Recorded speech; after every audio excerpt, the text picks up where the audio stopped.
రాష్ట్రంలో సంచలనం సృష్టించిన సత్యవేడు ఎమ్మెల్యే కోనేటి ఆదిమూలంపై నమోదైన లైంగిక వేధింపుల కేసులో ఏపీ హైకోర్టు నేడు తీర్పు ఇవ్వనుంది. కాగా సంచలనం సృష్టించిన సత్యవేడు టీడీపీ ఎమ్మెల్యే కోనేటి ఆదిమూలం కేసు తేలిపోయింది. తన కేసు కొట్టివేయాలని ఎమ్మెల్యే ఆదిమూలం హైకోర్టులో పిటిషన్ వేశారు. ఈ క్వాష్ పిటిషన్ విచారణలో బాధితురాలు అయిన వరలక్ష్మి కూడా ఇంప్లీడ్ అయి తాము రాజీకి వచ్చామని కేసు అవసరం లేదని చెప్పారు. దీంతో హైకోర్టు ఈ కేసును కొట్టివేస్తూ నిర్ణయం తీసుకున్న విషయం విదితమే. అయితే ఈ కేసులో హైకోర్టు ఇవాళ తీర్పు ఇవ్వనుంది.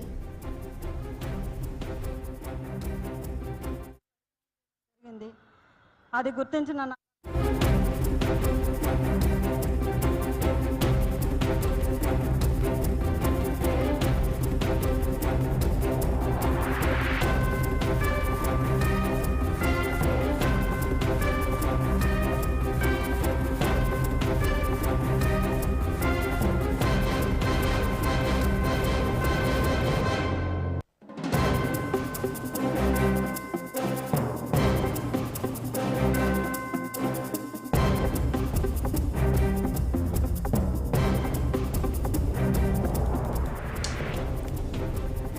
రాష్ట్రంలో సంచలనం సృష్టించిన సత్యవేడు ఎమ్మెల్యే కోనేటి ఆదిమూలంపై నమోదైన లైంగిక వేధింపుల కేసులో ఏపీ హైకోర్టు నేడు తీర్పు ఇవ్వనుంది. కాగా సంచలనం సృష్టించిన సత్యవేడు టీడీపీ ఎమ్మెల్యే కోనేటి ఆదిమూలం కేసు తేలిపోయింది. తన కేసు కొట్టివేయాలని ఎమ్మెల్యే ఆదిమూలం హైకోర్టులో పిటిషన్ వేశారు. ఈ క్వాష్ పిటిషన్ విచారణలో బాధితురాలు అయిన వరలక్ష్మి కూడా ఇంప్లీడ్ అయి తాము రాజీకి వచ్చామని కేసు అవసరం లేదని చెప్పారు. దీంతో హైకోర్టు ఈ కేసును కొట్టివేస్తూ నిర్ణయం తీసుకున్న విషయం విదితమే. అయితే ఈ కేసులో హైకోర్టు ఇవాళ తీర్పు ఇవ్వనుంది. ఇక దీనిపై మరింత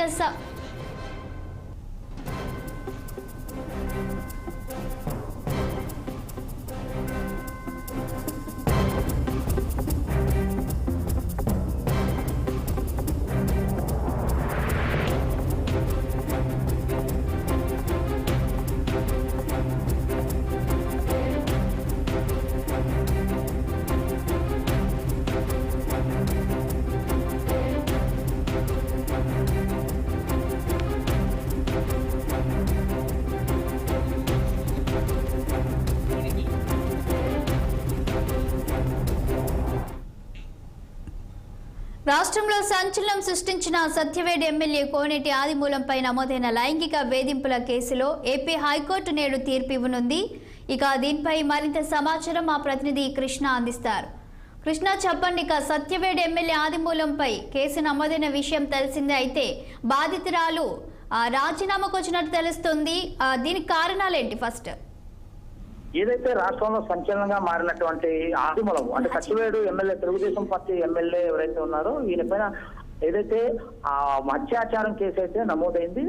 గత నెలలో ఏదైతే సత్యవేడు ఎమ్మెల్యే ఆదిమూలం తన రేప్ చేశాడని చెప్పి, తన బలాత్కారం చేశాడని చెప్పేసి ఒక మహిళ ఇచ్చినటువంటి ఫిర్యాదు నేపథ్యంలో తన పైన అయితే కేసు నమోదు చేశారు. ఆ నేపథ్యంలో తెలుగుదేశం పార్టీ కూడా ముఖ్యమంత్రి చంద్రబాబు నాయుడు చాలా సీరియస్ గా తీసుకున్న పరిస్థితిలో ఆదిమూలాన్ని అయితే పార్టీ నుంచి సస్పెండ్ చేయడం కూడా చూస్తూనే ఉన్నాం. మొదటి నుంచి కూడా ఆదిమూలము నేనేం చేయలేదు, ఇదంతా హనీ ట్రాప్ అంటూ వాటన్నిటిని కొట్టి పారేసినటువంటి ఆదిమూలము ఎట్టకేలకు కాస్త విముక్తి పొందినట్లయితే మనకు స్పష్టంగా అర్థమవుతుంది. ఏదైతే బాధితురాలు బహిరంగంగా మీడియా ముందు ప్రముఖంగా వచ్చి తన ఆదిమూలము అత్యాచారం చేశాడు, తన అనేక పర్యాయాలు తనతో లైంగికంగా వాడుకున్నాడంటూ కూడా పెట్టిన కేసు ఏదైతే ఉందో ఆ కేసులో ఒక్కసారిగా మలుపు తిరిగిన పరిస్థితిగా మనం చూస్తానో. ఏదైతే కేసు పెట్టినటువంటి బాధితురాలు కూడా తెలుగుదేశం పార్టీకి చెందిన నాయకురాలుగా చెప్పుకుంటున్న నేపథ్యంలో తనైతే ఏదైతే ఆదిమూలంపై పెట్టిన కేసు ఏదైతే నేను విత్డ్రా చేసుకుంటున్నాను అని చెప్పేసి హైకోర్టులో తన లాయర్ తో వెళ్లి ఒక అఫిడవిట్ మీద అఫిడవిట్ ని అయితే హైకోర్టులో సబ్మిట్ చేసిన పరిస్థితి మనం చూస్తూనే ఉన్నాం. ఈ నేపథ్యంలో ముందస్తు బెయిల్ అప్లై చేసుకున్నటువంటి ఆదిమూలం ఇప్పటికే హైకోర్టులో అయితే దానికి సంబంధించిన పిటిషన్ అయితే ఉంది. ఏదైతే బాధితురాలు పెట్టిన కేసు తప్పుడు కేసు, ఇది కేవలం హనీ ట్రాప్. ఏదైతే జూన్ జూలైలో జరిగిన సంఘటనని ఇప్పుడు తీసుకోవడానికి ముందు నుంచి కూడా ఒక కాన్స్పిరసీ ఉంది ఈ కేసులో, కుట్రపూరితంగా నన్ను ఇరికించాలని చెప్పేసి తను హైకోర్టును అయితే ఆశ్రయించి ఈ కేసు స్క్వాష్ చేయాలని చెప్పేసి కూడా ఆదిమూలం అయితే హైకోర్టును అయితే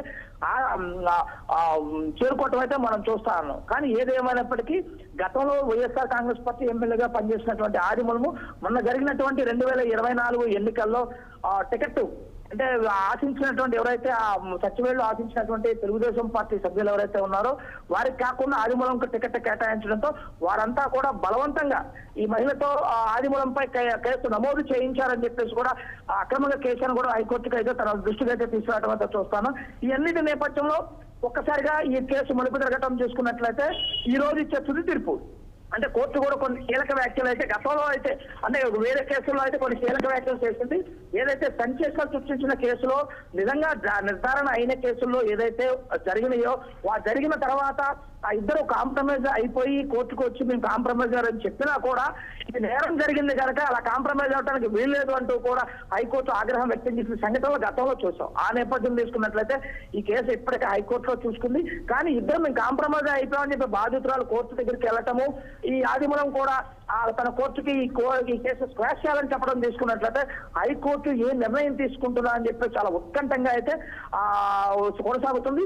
మరి కాసేపట్లో ఈ కేసుపై అయితే హైకోర్టు ఎటువంటి తీర్పు అంటే ఈ కేసును స్క్వాష్ చేస్తుందా లేక బాధితురాలు కాంప్రమైజ్ అయిపోయినా కూడా దీనిపైనటువంటి కోర్టు అయినా సీరియస్ గా యాక్షన్ తీసుకుని ఆదిమూలానికి వ్యతిరేకంగా తీర్పు ఇస్తుందని అయితే మనకు కాసేపట్లో అయితే మనకు తెలుస్తున్నట్లు స్పష్టంగా అర్థమవుతుంది సార్.